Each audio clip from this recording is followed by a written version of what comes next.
Friends, happy Diwali to all of you. Friends, welcome to the channel.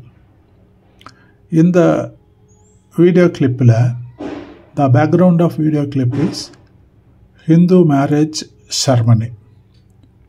A girl is given in marriage to a bridegroom boy, and the Brahmin Purohita chants something, they call it as a slokas or whatever it is, mantras, the marriage ke. Some words they chant, utter in Sanskrit. How many of you know the meaning of those slokas uttered in the marriage ceremony by this Brahmin Purohit? So let us know the meaning of those mantras that are uttered in a marriage ceremony by a Brahmin Purohita. Let us see that.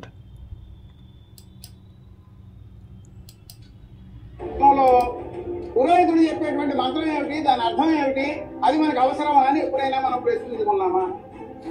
ధ్రువంతే రాజ్యావరణో ధ్రువం దేవో బృహస్పతి ధ్రువంత ఇంద్రస్య అగ్నిశ్చ రాష్ట్రం ధారయతాం ధ్రువం ధ్రువేణ హవిషా తస్మై దేవాది బ్రహ్మన్ అయంచ బ్రహ్మణస్పతి అని చెప్పి తాంబూలాలు మార్చుకుంటుంటే పురోహితుడు మంత్రం చెబుతాడు. దాని అర్థం ఏమిటి? ధ్రువంతే రాజావరణం, ధ్రువానికి రాజు అయినటువంటి వరుణదేవుడికి నీవు ఇచ్చి నిశ్చయించబడ్డావు. ధ్రువం దేవో బృహస్పతి, బృహస్పతికి నీవు నిశ్చయించబడ్డావు. ధ్రువంత ఇంద్రస్య, ఇంద్రుడికి నీవు నిశ్చయించబడ్డావు. అగ్నిచ్చ, అగ్నిదేవుడికి నీవు నిశ్చయించబడ్డావు. ఈ నలుగురు అయిపోయిన తర్వాత ఈ భూమి మీద మనిషి జాతిలో ఉన్న దైవ సమానుడైన పురోహితుడికి నీవు నిశ్చయించబడ్డావు అని. అంటే తాంబూలాల పేరుతో మనం పురోహితుడిని తీసుకొచ్చి మంత్రాలు చెప్పించుకుని, అదండి విషయం. ఆ పిల్ల ఆ వరుడికి అంటే ముందర నలుగురికి ఇవ్వబడింది.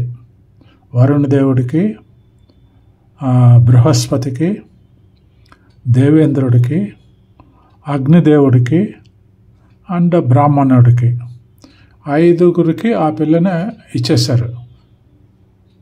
ఆరోది ఈ బ్రైడ్ గ్రూమ్కి ఇస్తున్నారని అర్థం. అంటే ఆ మంత్రాల్లో, ఆ శ్లోకాల్లో ఉండే మీనింగ్ మీకు అర్థమైతే అవి అవసరమా అని ఆలోచించాలన్నమాట.